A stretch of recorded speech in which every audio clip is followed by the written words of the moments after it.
बाद समाजवादी पार्टी के गढ़ इटावा जिले की हाई प्रोफाइल सीट जसवंत नगर की, जो दशकों से सपा के खाते में रही, लेकिन शिवपाल यादव की राह अलग होने के बाद यहां क्या समीकरण है वो समझाएंगे आपको।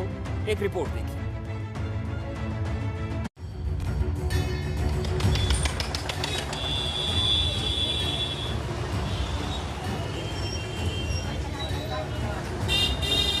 सपा के संरक्षक, पूर्व सीएम और पूर्व केंद्रीय मंत्री मुलायम सिंह यादव का सियासी करियर इटावा की जसवंत नगर सीट से ही शुरू हुआ था। 1967 में वो इस सीट से पहली बार विधायक बने। इसके बाद वो जसवंत नगर सीट से 7 बार विधायक रहे। वहीं उनके सीट छोड़ने के बाद अब प्रसपा अध्यक्ष शिवपाल यादव यहाँ से चुनावी ताल ठोकते हैं, जो इस सीट से 5 बार विधायक बन चुके हैं।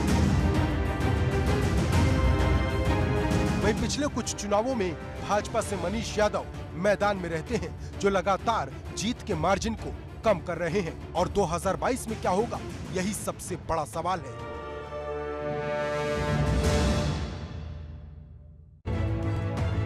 तो सिंहासन की लड़ाई में कौन जीतता है वो सब जानते हैं, लेकिन हार का अंतर कितना कम हो रहा है आपको वो समझना चाहिए। और इसके लिए आपको 2017 के नतीजे देखने होंगे। वो नतीजे हम आपको दिखाते हैं। 2017 की बात करें तो हर बार की तरह शिवपाल यादव की जीत हुई, और जो दूसरे नंबर पर हैं उनका नाम है मनीष यादव। मनीष यादव का मनोबल इसलिए बढ़ा है क्योंकि उन्होंने हार के अंतर को लगातार कम किया। सपा के इस गढ़ में भी भाजपा को 30% से ऊपर वोट मिले थे, लेकिन फिर भी शिवपाल यादव उनसे बहुत आगे थे, लेकिन बावजूद इसके अंतर लगातार घट रहा है। अब शिवपाल यादव सपा से अलग हैं, उन्होंने नई पार्टी बनाई है, और ऐसे में 2022 में क्या जसवंत नगर का सिंहासन उनके कब्जे में रहेगा, ये सबसे बड़ा सवाल उठ रहा है। इस बात में कोई शक नहीं कि शिवपाल यादव एक बड़े नेता हैं। हार जीत का अंतर कम ज्यादा होता रहता है, लेकिन उनकी जीत हुई। और अब लखनऊ मेट्रो के आसमानी नजारे से आपको दिखाते हैं पिछले 3 चुनाव में शिवपाल यादव का ही चेहरा नजर आएगा, क्योंकि वो लगातार जीत रहे हैं। 2007 में भी जीते, 12 में भी जीते और 17 में भी जीते। लेकिन गौर करने वाली बात यहां पर यह है कि जीत का अंतर कम हो रहा है। उनके सामने 2022 में सिंहासन को बचाने की चुनौती है, क्योंकि वो सपा से अलग हो चुके हैं, उनकी राहें अलग हो चुकी हैं। सिंहासन की लड़ाई में शिवपाल यादव अभी भी मजबूत हैं, और इसकी एक बड़ी वजह यह है कि अगर शिवपाल और अखिलेश में सियासी दोस्ती नहीं होती तो सपा इस सीट से कोई उम्मीदवार नहीं उतारेगी। और इस सीट पर सियासी चेहरे तो कई हैं। अब उन चेहरों से आपका परिचय करवा देते हैं। हालांकि शिवपाल अजय हैं, लेकिन चेहरों का फैक्टर बनता है। तो देखिए, पहला चेहरा जो शिवपाल का है वो किसी परिचय के मोहताज नहीं है। दूसरा बड़ा नाम है भाजपा के मनीष यादव का, जो लगातार शिवपाल को टक्कर दे रहे हैं। और तीसरा नाम है बसपा के हाशिम खान का, ये भी वहां पर अपना जनाधार रखते हैं। सिंहासन की लड़ाई में आपको जसवंत नगर सीट के उन बड़े सियासी चेहरों से रूबरू कराते हैं जिन पर आने वाले विधानसभा चुनाव में जनता की नजर टिकी है। और सबसे पहले नाम आता है प्रसपा के शिवपाल सिंह यादव का। मजबूती क्या है बताते हैं। सबसे बड़ी मजबूती तो यही है कि मुलायम सिंह यादव के छोटे भाई हैं। मजबूती यह है कि 5 बार से लगातार यहां के विधायक हैं। लेकिन चुनौती यह है कि अब उन्होंने प्रगतिशील समाजवादी पार्टी नाम से रास्ते अलग कर लिए हैं। तो शिवपाल यादव की मजबूती का एक बड़ा कारण यहां का यादव वोटर भी है। लेकिन शिवपाल की चुनौती यह है कि यादव वोटर मनीष यादव की तरफ जा सकता है, जो यहां से भाजपा के प्रत्याशी बनते हैं। भाजपा के मनीष यादव की अगर हम बात करें तो 2017 में मनीष यादव को 74,000 से ऊपर वोट मिले थे, और यादव वोटर्स में सेंध लगाने में काफी हद तक वो कामयाब दिख रहे हैं। लगातार चुनाव में व्यक्तिगत वोट बैंक भी बना है। उन्होंने 2012 में बसपा के टिकट पर चुनाव लड़ा था, लेकिन 2017 में भाजपा के टिकट से उन्होंने शिवपाल को चुनौती दी थी। सिंहासन की लड़ाई में जाति गणित बहुत जरूरी है, और यही वजह है कि पार्टियां इस पर काफी जोर देती हैं। इटावा के जसवंत नगर की राजनीति का एक चेहरा मुस्लिम भी है, जिनका नाम है हाशिम खान। और इनकी ताकत क्या है वो हम आपको बताते हैं। मुस्लिम वोटर्स के बीच हाशिम अच्छी पहचान बना चुके हैं। दलित वोटर्स के भी करीब हैं, अच्छी पैठ मानी जाती है। एक सच ये भी है कि चेहरे भले ही ये बड़े हों, लेकिन जीत दर्ज करना तब तक मुश्किल है जब तक कि पार्टी टिकट नहीं देती। और सिंहासन की लड़ाई में पूरा खेल शिवपाल यादव पर टिका। इस सीट पर हमारे साथ अवध क्षेत्र की राजनीति के जानकार और वरिष्ठ पत्रकार विजय उपाध्याय जी जुड़ गए हैं। सर, सवाल इस सीट को लेकर यह है कि 5 बार से शिवपाल का दबदबा है, लेकिन अब वो प्रसपा में आए हैं और जिस तरीके की स्थितियां बदल रही हैं, अब क्या आपको लगता है कि पहले से ज्यादा चुनौती है शिवपाल के सामने? नहीं, देखिए, अभी शिवपाल समाजवादी पार्टी है, भले प्रसपा पार्टी उन्होंने बना लिया है। एक और खास बात यह है कि उन्होंने काफी पहले प्रसपा बना ली थी, लेकिन इसके बावजूद सपा ने उनके खिलाफ दल बदल अधिनियम के तहत सदस्यता समाप्त करने की कोई याचिका विधानसभा में नहीं डाली। यानी कि उन्होंने प्रसपा दल बनाया, उसको एक्सेप्ट किया सपा के अध्यक्ष अखिलेश यादव ने। तो उम्मीद यही है, और जो चर्चाएं हैं कि जसवंत नगर सीट फिर शिवपाल यादव लड़ेंगे, और संभावना यही है कि शायद सपा के ही टिकट पर चुनाव लड़ेंगे, भले ही उनका प्रसपा दल अस्तित्व में है।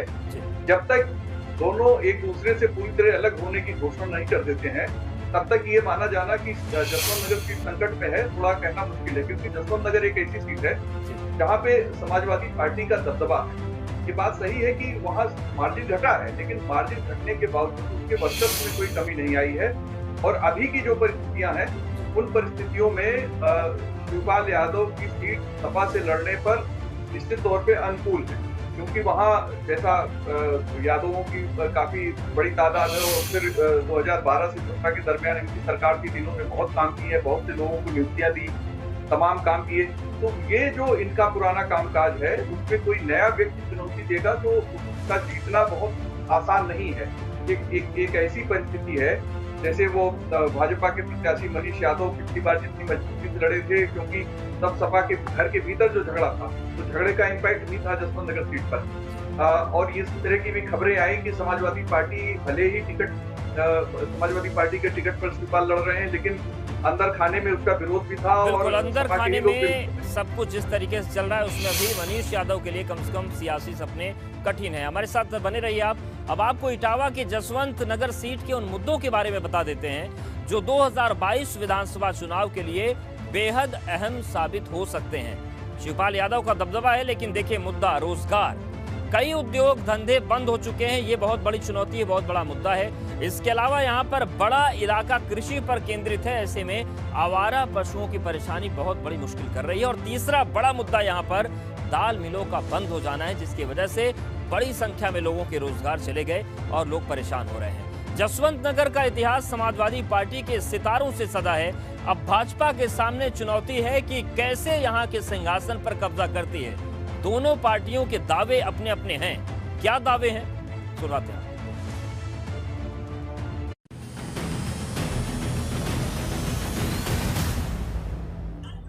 ये सरकार इकबाल खो चुकी है, पूरी तरह से।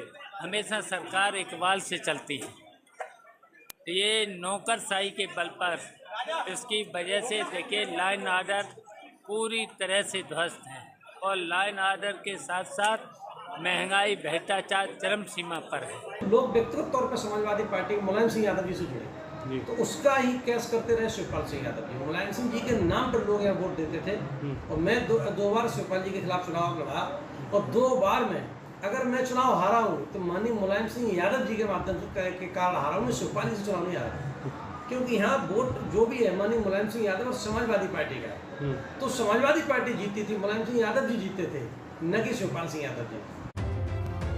तो सिंहासन की जंग तेज है। 2017 के चुनाव में सब कुछ सामान्य था, लेकिन अब खेल पलट सकता है, क्योंकि शिवपाल यादव सपा से अलग हैं। हालांकि उनका खुद का जनाधार भी बहुत ज्यादा है। ऐसे में इस सीट पर सबसे बड़े फैक्टर की बात करें, इस सीट पर जो सबसे बड़ा फैक्टर यानी कि जो सत्ता का पत्ता है, वो यादव वोटर है। मुलायम परिवार की पारंपरिक इस सीट पर मनीष यादव बड़ा चैलेंज पेश कर रहे हैं, जिनका दावा है कि अगर शिवपाल सिंह यादव प्रसपा के सिंबल पर यहां से चुनाव लड़ते हैं तो इस बार जरूर उन्हें हरा देंगे। साफ है कि यादव वोटर जिसके साथ होगा, जीत उसी की होगी। लेकिन सवाल यह है कि क्या मनीष यादव की तरफ ये वोटर जाएंगे। कुल मिलाकर यादव वोटर जहां जाएंगे, जसवंत नगर का सिंहासन उसके पास जाएगा। हमारे साथ वरिष्ठ पत्रकार और अवध क्षेत्र की राजनीति के जानकार जुड़े हुए हैं। सर, उम्मीदवार तो भाजपा ने भी उतारा, जीत से बहुत दूर थे, फैक्टर यादवों का है।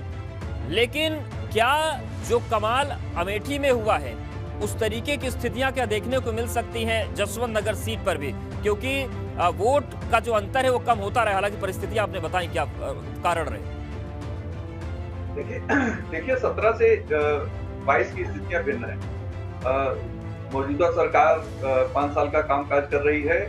दोनों बातें हैं, एक तो एंटी इनकम्बेंसी का असर कितना होता है जसवंत नगर सीट पर, क्योंकि वहाँ विपक्ष है और सत्ताधारी दल से जो लोगों को उम्मीद थी, यानी जो मनीष यादव के ऊपर थे, उनकी ढेर सारी उम्मीदें रही होंगी उनसे। भले वो चुनाव हारे लेकिन उनकी पार्टी सत्ता में आई तो उन्होंने कितना काम किया है, कितना लोगों की मदद की है, वो बहुत इंपॉर्टेंट रोल प्ले करेगा। अगर उसमें जनता उनसे नाराज है तो जो वोट उनके साथ गए थे शायद उसमें से कुछ एंटी इनकम्बेंसी की वजह से जो शिवपाल यादव जी हैं, जो अभी किस पार्टी से लड़ेंगे इतने नहीं है, तो उनके साथ आ सकता है।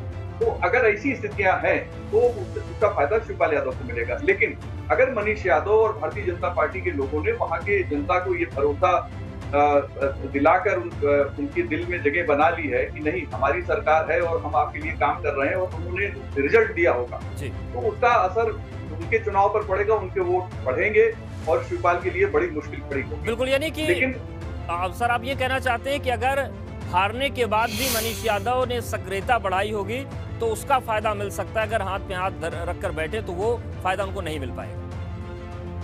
जी बिल्कुल ठीक, मैं यही कहता हूं।